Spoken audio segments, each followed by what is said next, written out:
Hello, I'm Yvonne Akimoden, career coach, and I specialise in working with people over 40 seeking a career change. Welcome to today's video. I hope you are having a good weekend. I hope everything's going well. I live in London in the UK, for those of you who don't know, and the weather is dismal. It's 2 o'clock in the afternoon. I have the lights on. That should tell you everything you need to know. But anyway, on to today. Today, I want to talk to you about how to use networking as part of your career change strategy. Now, a lot of times you may have heard people talk about networking, and you might be thinking, well, what is it? And how does it apply to what I do in my role? And how can I use it to find my next role? So today's video really is I'm just going to talk to you a little bit about the power of networking and how you can use it to further your career. So the art of networking itself is really a strategy whereby you identify key contacts, influencers, and people who you feel you can build or you would like to build a relationship with the ultimate aim of furthering your career. Now, before you begin and you go out and start networking, one of the things that's really important to do is to identify your aims. What is it that you want to get out of your networking approach? Because without a very clear strategy or a clear goal, it's very difficult to achieve your ultimate aim.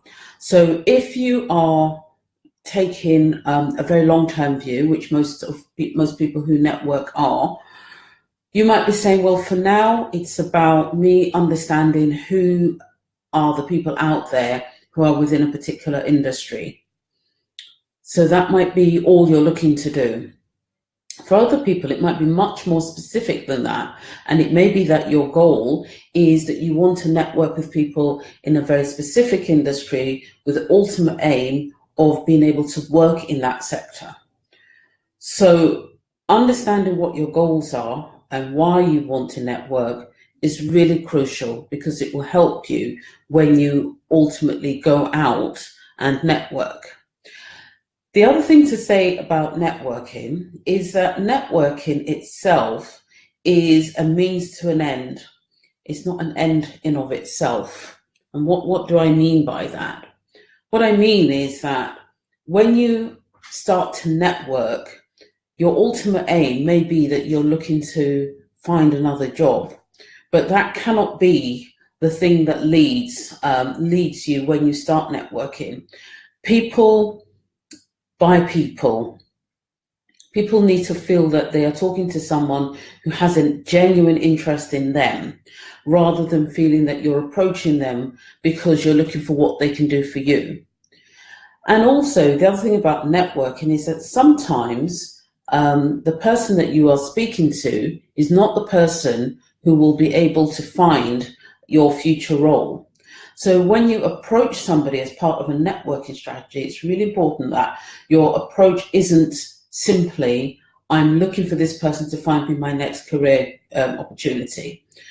Your objective should be, I'm looking to build a list or a portfolio of names of people who will ultimately or may ultimately help me find my next career move.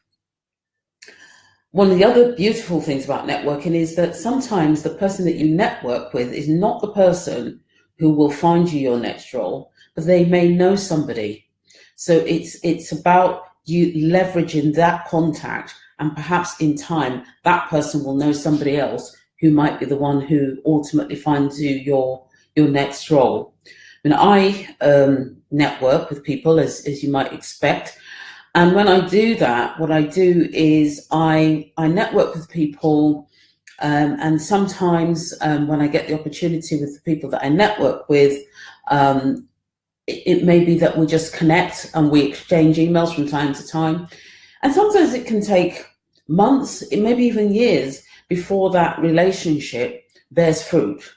And so it's important to understand that networking is not necessarily a magic bullet, and you may not find it reaps the right results for you overnight, but it will if you persevere and you're in it for the right reason. So let's go on to talk about the three main ways that you can build your network. Well, one of the most obvious ways that you can build your network is by going out there and talking to people. Now, if you're going to do that, the first thing you need to do is have an idea of who you want to talk to. And the way to do that is good old-fashioned list building. Write a list of all the people, all the industries or all the sectors or all the kinds of things that you want to get out of your network. Make a list and then look at your existing contact list on your phone, in your address book, whatever it might be, and see how many of the people that you have in your contact list are similar to the people that you want to network with. So start by having that list.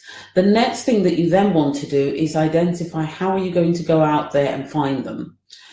Now, the different ways that you can find them is face-to-face. So if you are interested in working in a particular sector, find out if that sector has a professional body. So a lot of professions have professional membership bodies that you can. Often you have to pay, but sometimes they might have events that you can go to, and you will go along to those events, and you're immediately going to be surrounded by people who are in the sector or in the field that you're interested in. So that face-to-face networking is quite powerful. Now, there are a few rules around face-to-face networking. I'm not going to go through all of them today, but I think the most important one is when you go in and you network, don't be a hopper. What I mean by that is when you go in, it may be that you meet with 2 or 3 or 4 key people. If you know who's going to be there, you may even have got that planned before you went into the networking event. But meet with 3 or 4 key people, talk to them, and show an interest in them. Nobody likes to feel that people are talking to them for the sole purpose of what they can do for them. So when you're talking to someone, it's about showing an interest, finding out about them, asking questions, and telling them a little bit about yourself, but not too much. And most certainly never, ever ask them for a job on the spot. I know that might sound obvious, but sometimes people do things like that. So it's about getting to know them, talking to them, asking them questions, finding out about them. And one of a really good question to ask is what are some of the challenges that they are facing in the industry at the moment? That shows immediately that you're interested in knowing what their challenges are. You might be able to offer suggestions. You might be able to offer solutions to what they're looking for. And that immediately makes you memorable in the mind of that person. So that's your first way of networking. Another obvious way of networking is by online networking. Online networking is where you meet with people through social platforms. Facebook obviously is one. The most powerful platform out there is LinkedIn. LinkedIn is a great platform, and it's one that I certainly recommend. If you don't have a profile on there, I would recommend that you do. It's a great way of meeting people. It's a great way of going out there and finding people that might have similar interests or might have interests that are aligned to what you're looking for. So going online, setting up your LinkedIn profile, and then using that as a really big tool to network and meet with people is another really powerful way. The third way of networking, which is perhaps less obvious, is by using your existing contacts, going along to general meetings, and it could be within your own organization. Do you have social events that your organization has? Maybe there's an opportunity. Some organizations have boards and committees and so forth, and you might be able to go along as an observer. And if you get an opportunity to do that, it immediately catapults you into the arena of people who have influence and who might be able to help you as part of your future career. Again, golden rule, you don't go in there with the expectation that you're going to ask for something. You go in there with the expectation that you are going to give. One thing I did say is, how do you approach people of influence? Well, the way that you approach people of influence is, as I said earlier, it's about what can you offer them, finding out about what their challenges are. Now, if you know that you're going to an event and you're going to meet certain people, one of the biggest ways of really being able to get an impact and get their attention is by doing a bit of homework. If you were to meet someone like Richard Branson tomorrow, and you went into a meeting with him and you said, well, Richard Branson, I'd really like a job. I'd really love to come and work for Virgin. And the person next to you came up to Richard Branson and said, I just read an article about this new technology that you're developing on planes, and I think it's really great. What are some of the stumbling blocks? What are some of the things that you're looking to do? Which of you do you think he's likely to give more attention to? It's clearly going to be the person who's done their homework, is asking the right questions, and possibly may even have a solution. That's the person he's going to be. That person is going to be memorable to him. That's the person he's going to spend time talking to. So you only have sometimes, as the expression says, you only have one chance to make a first impression. So when you go in and you meet somebody, make it count. And the way to make it count is to do your homework, know what their challenges are, and approach it from a solution-based position rather than one where you're going in and you're looking for what they can do for you. The third thing around networking is, and this is one of the reasons why it's so powerful, is that networking exposes you to opportunities that you may not find in the wider job market. So a lot of times you may hear people talk about a hidden job market. A hidden job market are essentially jobs that are available within a sector or industry or organization that do not get advertised. There are hundreds of them. The statistics tell us that 80%, just look at that number, 80% of jobs out there do not get advertised, but they get filled. How so? Well, the reason is people use their network.